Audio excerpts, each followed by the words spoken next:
আসসালামু আলাইকুম ওয়া রাহমাতুল্লাহি ওয়া বারাকাতুহু।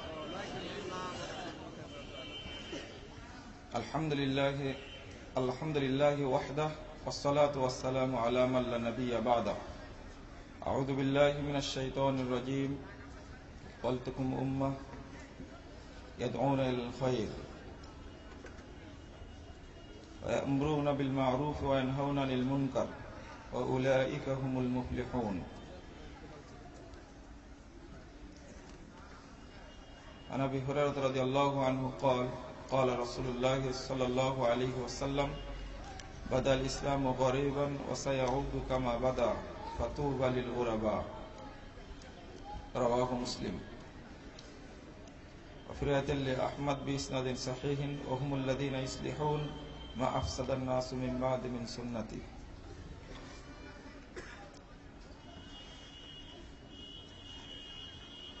বাংলাদেশ আহলে হাদিস যুব সংঘ কেন্দ্র কর্তৃক আয়োজিত কর্মী সম্মেলন 2015 সম্মানিত সভাপতি, মোহতারাম প্রধান অতিথি, আহলে হাদিস আন্দোলন বাংলাদেশের আমির প্রফেসর ডক্টর মোহাম্মদ আসাদুল্লাহ আল গালিব, উপস্থিত আহলে হাদিস আন্দোলন বাংলাদেশ এবং বাংলাদেশ আহলে হাদিস যুব সংঘ সোনামণির কেন্দ্রীয় নেতৃবৃন্দ, জেলা, উপজেলা, এলাকা ও শাখার বিভিন্ন স্তরের দায়িত্বশীল ও কর্মীবৃন্দ, প্রথমেই দোয়া করি আল্লাহ রাব্বুল আলামিন যেন আহলে হাদিস যুব সংঘের কর্মী সম্মেলন 2015-কে কবুল করেন, আমিন। যারা এই সম্মেলন বাস্তবায়ন করার জন্য সার্বিক প্রচেষ্টা করেছেন এবং আপনারা যারা সম্মেলনে যোগদান করে সুন্দর করেছেন সম্মেলনকে, আল্লাহ সকলকে উত্তম প্রতিদান দান করুন, আমিন। আল্লাহ রাব্বুল আলামিন আমাদের সকলকে আহলে হাদিস আন্দোলনের নিবেদিত প্রাণ কর্মী হিসাবে কবুল করে নিন, আমিন।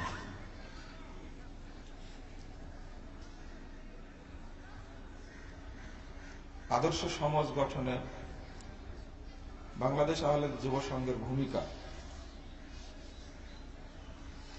এটা প্রায় সবারই আলোচনার বিষয়।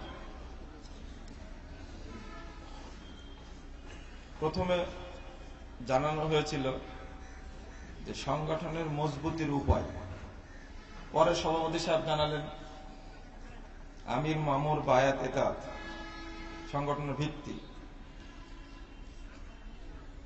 আজকে এই বিষয়টা শুনেছি, আমি অসুস্থ, সংক্ষিপ্ত কয়েকটি কথা আপনাদের সামনে বলবো ইনশাআল্লাহ। তবে স্মৃতির কথা, এই আলহারা শিল্পী গোষ্ঠীর প্রধান ভাই শফিকুল ইসলাম আপনাদের সবার প্রিয়। আমার মনে হয় এই একজন মানুষই বাংলাদেশের সাংগঠনিক ভাইদের 100% মানুষের ভালোবাসা পায়। কারণ অনেক বিয়াদবও আছে, না জেনে আমির আমাদের সমালোচনা করে, আছে না এরকম? কিন্তু আমার মনে হয় এই লোকের এই সমালোচনা করে কেউ ছিল না। আল্লাহ, আমরা যে কথা বলছি তুমি তার জন্য সেটাই কবুল করো, আমিন। কথাটা কেন বলছি? আমাকে দেখলে তার জন্য শরীরে আলাদা একটা স্পিরিট তৈরি হতো।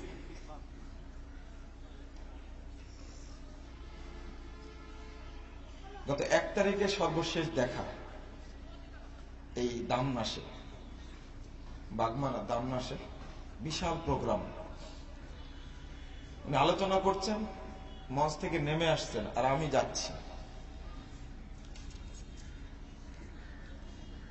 জয়পুর ভাষা উল্লেখ করে বলছেন, মুজাফফর তুমি আইসিন যে ভাষাটা বলে। আমি তো আসলাম, আপনি যে চলে যাচ্ছেন, জাগরণী না শোনাই ধরে আবার মঞ্চে তুললাম। কোন জাগরণী বলতে হবে এটা আমাকে বলা লাগে না। আমি বসলাম, উনি মাইক ধরে শুরু করলেন, আহলে হাদিস আন্দোলনের কবু মরণ নাই। পুরো বক্তব্যে জাগরণটা বলেন, বলে এতটাই মুগ্ধ করলেন জনগণকে, চলে আসলেন। আন্দোলনের কর্মী সম্মেলন আগস্টে হলো না? আমার বক্তব্যের আগে উনি মাথা নিচু করে ঝিমাচ্ছিলেন। যখন শুনছে আমি আসছি, গান বলার জন্য দাঁড়িয়ে চলে গেছে। আপনারা যারা উপস্থিত ছিলেন তারা তো জানেন, আমার বক্তব্যের আগে ওই সেই তার চিরচেনা সুর দ্বারা আহলে হাদিস আন্দোলনের কভু মরণ নাই এই গানটা তিনি পরিবেশন করলেন। তিনি তার হৃদয়ে স্পিরিট ফিরে পেতেন, কিন্তু তার গানের সুরে আমার ভিতরে সেই ঝংকার যে উদ্বেলিত হতো না, সেটা কিন্তু নয়। মূলত আমাকে উৎসাহিত করার জন্যই বলতেন। আজকেও আমি জানি না তার ছেলে আমার আলোচনার আগে আহলে হাদিস আন্দোলনের কবু মরণ নাই এই গানটা বলবে। আপনাদের কারো জানা ছিল?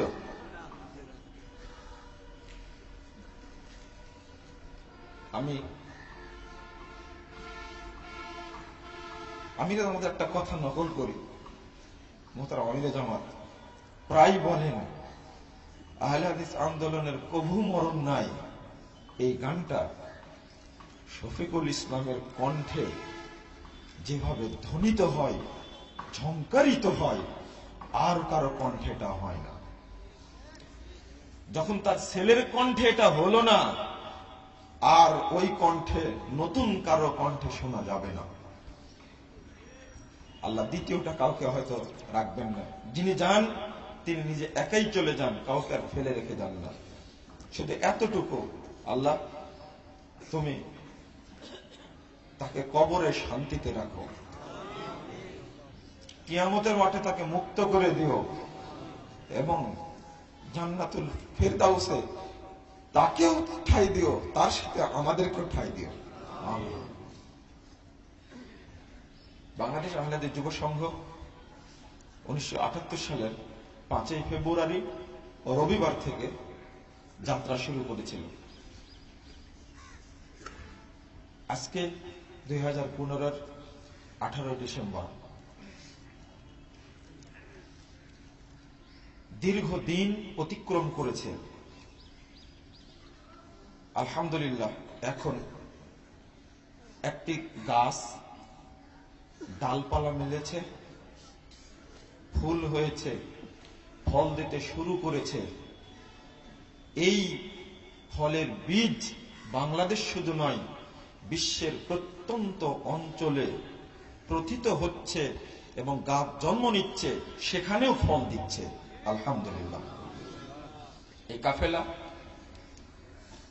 এইভাবেই আহলে হাদিস আন্দোলনের সাহাবা কেরামের যুগ থেকে চলে আসা এই ধারা বক্ষে ধারণ করে কিয়ামত পর্যন্ত এগিয়ে যাবে ইনশাআল্লাহ।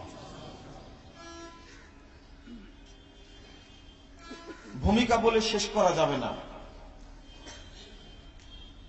কিন্তু আগামীর কথা বলা উচিত বেশি। আমরা ভবিষ্যৎ পদক্ষেপ কি নিতে পারি? আল্লাহ রাব্বুল আলামিন বলছেন, ওয়ালতাকুম মিনকুম উম্মাহ, সূরা আল ইমরান 104 নম্বর আয়াত। তোমাদের মধ্যে একটি কাফেলা থাকা চাই, ইয়াদউনা ইলাল খায়র, মানুষকে কল্যাণের দিকে আহ্বান জানাবে, ওয়া ইয়ামুরুনা বিল মারুফ, সৎ কাজের আদেশ দিবে, ওয়া ইয়ানহাউনা আনিল মুনকার, অসৎ কাজে বাধা দিবে, ওয়া উলাইকা হুমুল মুফলিহুন, আর তারাই হলো সবচেয়ে কামিয়াবি সফল কাম। এই তিনটি বৈশিষ্ট্য ধারণ করে বর্তমান বিশ্বে একটি মাত্র সংগঠন পরিচালিত হচ্ছে, তার নাম বাংলাদেশ আহলে হাদিস যুব সংঘ। আমি মনে করি এই আয়াতটি সাহাবায়ে কেরামের জন্য, তাদের যুগের জন্য আল্লাহ নাজিল করেছেন। কুনতুম খায়রা উম্মাহ, 110 নম্বর আয়াত, তোমরাই শ্রেষ্ঠ উম্মাহ, উখরিজাত লিন-নাস, মানুষের জন্য তোমাদের উত্থান ঘটানো হয়েছে। তা'মুরুনা বিল মা'রুফ ওয়া তানহাউনা আনিল মুনকার ওয়া তু'মিনুনা বিল্লাহ, সৎ কাজের আদেশ দিবে, অসৎ কাজে বাধা দিবে, আল্লাহর প্রতি ঈমান আনবে। এটাও সাহাবীদের জন্যই। তবে বর্তমান যুগে সাহাবীরা বেঁচে নাই। আমি দৃঢ়ভাবে বিশ্বাস করি এই আয়াতের মূল প্রতিমূর্ত হলো বাংলাদেশ আহলে হাদিস যুব সংঘ। বর্তমান সমাজে তারাই একমাত্র নির্ভেজাল তাওহীদের দাওয়াত দিয়ে যাচ্ছেন। বাংলাদেশ আহলে হাদিস যুব সংঘ কথাটি উচ্চারণ করতে গেলেই একটা কথা আসে, নির্ভেজাল তাওহীদের ঝান্ডাবাহী এদেশের একক যুব সংগঠন। বলতে পারেন কথাটা আমার সাথে আবার? সবাই বলেন, সবার মুখস্থ নাই। নির্ভেজাল তাওহীদের ঝান্ডাবাহী এদেশের একক যুব সংগঠন বাংলাদেশ আহলে হাদিস যুব সংঘ। বিকল্পটা নাই। এর প্রথম কৃতিত্ব হল বাংলাদেশের ঘুণে ধরা শিরিক বিদাতের ভাইরাসে আক্রান্ত সমাজকে প্রথম নির্ভেজাল তাওহীদ শিক্ষা দিয়েছে বাংলাদেশ আহলে হাদিস যুব সংঘ।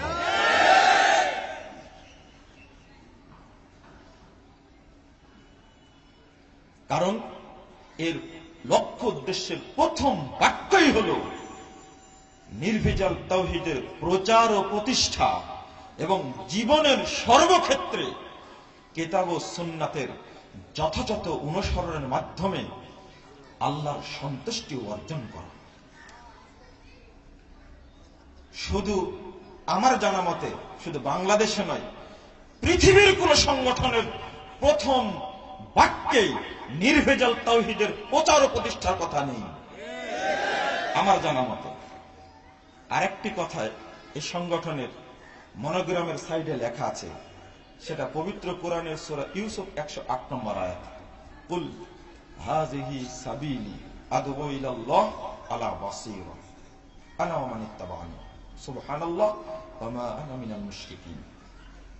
এই কথাটা, এটাই হলো সালাফি দাওয়াতের মূলনীতির 1 নম্বর নজির। আলহামদুলিল্লাহ।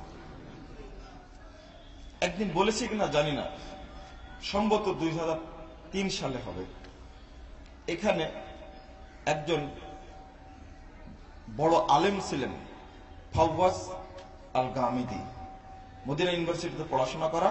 তিনি 1 মাস রমাদান এখানে ছিলেন। আহলে হাদিস যুব সংঘের পরিচিতিটা তাকে দেওয়ার জন্য আরবিতে কম্পোজ করছিলাম।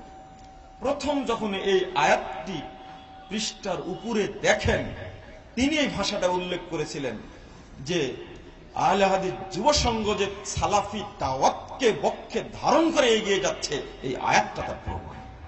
আলহামদুলিল্লাহ।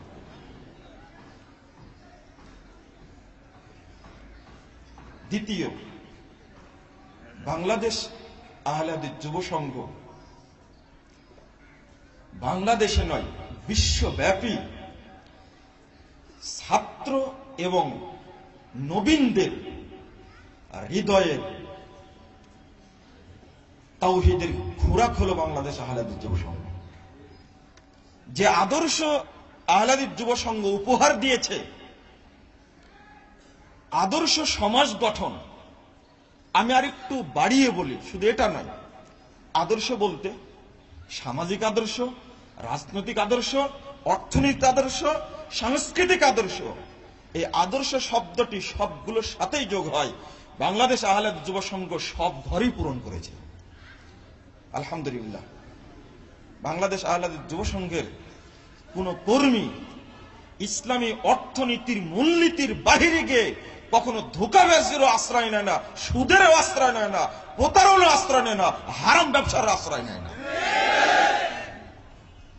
অন্যান্য সংগঠনগুলো কৌশলে সুদ খাওয়ার কারখানা তৈরি করেছে। বাংলাদেশ আহলাদিস যুব সংঘ একটি সংগঠন, সেখান থেকে মুক্ত তারা, আলহামদুলিল্লাহ। রাজনৈতিক আদর্শ হিসাবে বাংলাদেশ আহলাদিস যুব সংঘ যে আদর্শ উপহার দিয়েছে, সে আদর্শ একেবারে মদিনায় নাজিল হওয়া মুহাম্মদুর রাসূলুল্লাহ সাল্লাল্লাহু আলাইহি সাল্লাম এবং খুলাফায়ে রাশিদিনের প্রতিষ্ঠিত যে আল্লাহ প্রদত্ত অরিজিনাল রাজনীতি, সেটা আহলাদিস যুব সংঘ শিক্ষা দিয়েছে মানুষকে। এর মধ্যে দুইটা জিনিস নেই। একটি হলো ধর্মের নামে, ইসলামের নামে বর্তমান বিশ্বে প্রচলিত শিরক বিদআতে আক্রান্ত এই রাজনীতির কোন সুযোগ আহলে হাদিস যুব সংঘের মধ্যে নেই। অনুরূপভাবে বাংলাদেশ আহলে হাদিস যুব সংঘের মধ্যে প্রাচীন বা আধুনিক বা মধ্যযুগীয় কোন বিজাতীয় মতবাদ, তাই গণতন্ত্র হোক, চাই সমাজতন্ত্র হোক, চাই ধর্মনিরপেক্ষতাবাদ হোক বা পুঁজিবাদ হোক, যে কোনো পাশ্চাত্য মতবাদ থেকে মুক্ত বাংলাদেশ আহলে হাদিস যুব সংঘ। এই জন্যই বাংলাদেশ আহলে হাদিস যুব সংঘ কি চাই এক বাক্যে বলে দিয়েছে। বাংলাদেশ আহলে হাদিস যুব সংঘ চাই এমন একটা ইসলামী সমাজ যেখানে থাকবে না প্রগতির নামে কোনো বিজাতীয় মতবাদ, থাকবে না ইসলামের নামে কোনো মাযহাবী সংকীর্ণতাবাদ। বাংলাদেশ আহলে হাদিস যুব সংঘ ছাড়া পৃথিবীর আর অন্য কোন সংগঠন আছে বলে জানাই চমৎকার দুইটি দিককে মাইনাস করে দিয়ে কোরআন এবং সুন্নাহ ভিত্তিক সমাজ প্রতিষ্ঠার আন্দোলন করছে আমার জানা নাই। 3, আরেকটি ভূমিকা বাংলাদেশ আহলে হাদিস যুব সংঘের চলছে, ইনশাআল্লাহ চলবে কিয়ামত পর্যন্ত। এই ধারা, এই বীজ তাকওয়ার উপরে প্রতিষ্ঠিত।